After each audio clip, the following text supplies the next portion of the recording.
लोकप्रिय अंतर्मनाचा वेध घेणारे news channel star city one.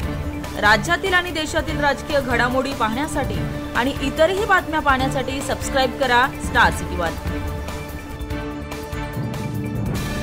खासदारकीच्या प्रतिनिधीला आपल्या भाषेत सांगू काय अटक बसायला पाहिजे हो। खासदारकीसाठी जो उमेदवार तुमचा खासदार म्हणून प्रतिनिधी आहे त्याला काय जाण असायला पाहिजे।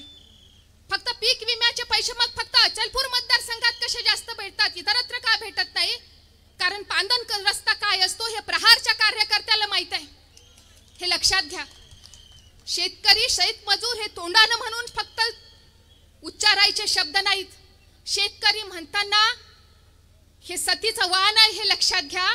आणि सामान्य माणूस हा शब्द फक्त भाषणात उच्चारण्याचा शब्द नाही, त्याच्यासाठी अवघा आयुष्य पेटवून द्यावं लागतं।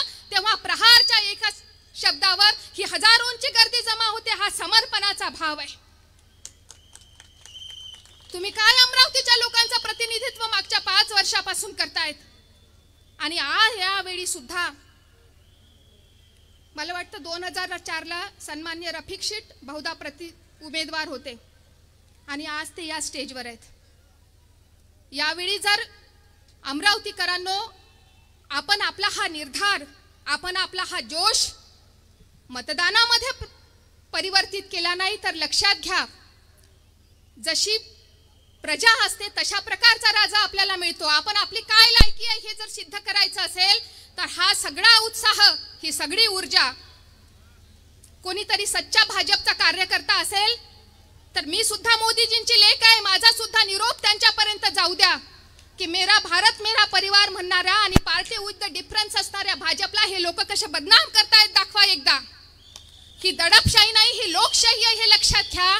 आणि या पद्धतीनं हा सामान्य माणसाचा प्राण आहे, ही सामान्य माणसाची चळवळ आहे, ही मातीमध्ये चिरडून टाकता येणार नाही हे लक्षात घ्या। ज्याप्रमाणे ही उभी राहीन आणि प्रत्येकाच्या मनामध्ये स्फुल्लिंग चेतवेल तेव्हा ते भल्या भल्यांच्या